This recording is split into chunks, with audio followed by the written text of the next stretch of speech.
அபிஜித் நட்சத்திரம் என்று சொன்னதும் நம் நினைவுக்கு வருவது பெருமாளின் வழிபாடுதான். பெருமாள் எந்த அளவிற்கு அபிஜித் நட்சத்திரத்திற்கு முக்கியமோ அதேபோல்தான் அன்றைய நாளில் இருக்கக்கூடிய திதிக்குரிய தெய்வமும் மிகவும் முக்கியமான தெய்வமாக கருதப்படுகிறார்.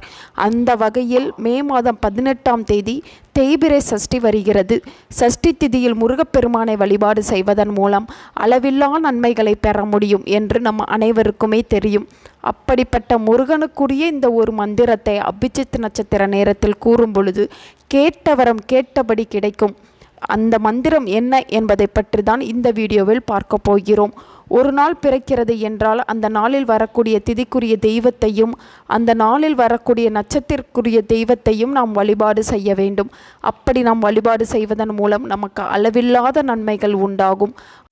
அந்த வகையில் மே மாதம் 18ஆம் தேதி ஞாயிற்றுக்கிழமை அன்று அபிஜித் நட்சத்திரத்துடன் சேர்ந்த சஷ்டி திதி என்பது வந்திருக்கிறது. பொதுவாக சஷ்டி திதி வரும்பொழுது மாலை நேரத்தின் முருக வழிபாட்டை மேற்கொள்வோம்.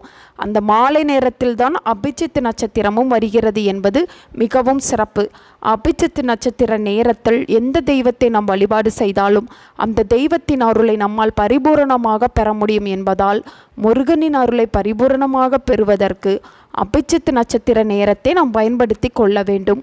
அபிஜித் நட்சத்திரம் வரக்கூடிய நேரம் மாலை 6:40 மணியிலிருந்து 7:04 மணிக்குள் முருகப்பெருமானின் இந்த ஒரு மந்திரத்தை 24 முறை கூற வேண்டும்.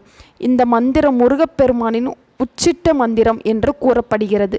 அதிசக்தி வாய்ந்த மந்திர உச்சாடல் பீஜ மந்திர உச்சாடலும் மிகவும் பீஜ மந்திர உச்சாடலை நாம் கூறும் பொழுது நம் மனதில் நாம் என்ன நினைத்தோமோ அது எளிதில் நிறைவேறும் என்பது ஐதீகம்.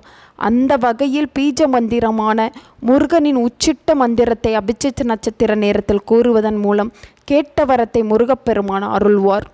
இதற்கு மாலை நேரத்தில் எப்பொழுதும் போல சஷ்டி வழிபாட்டை எப்படி மேற்கொள்வோமோ அப்படி மேற்கொண்டு விடுங்கள். பிறகு முருகப்பெருமானுக்கு முன்பாக அமர்ந்து இந்த மந்திரத்தை கூறினால் போதும். ஓம் ஸ்ரீம் ஐயும் கிளியும் சவும் மவும் சரவணபவா.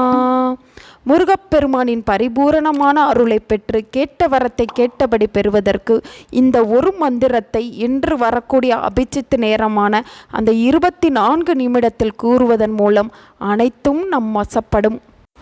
உங்கள் நண்பர்களுக்கும் உங்கள் உறவினர்களுக்கும் இந்த வீடியோவை ஷேர் பண்ணுங்கள்.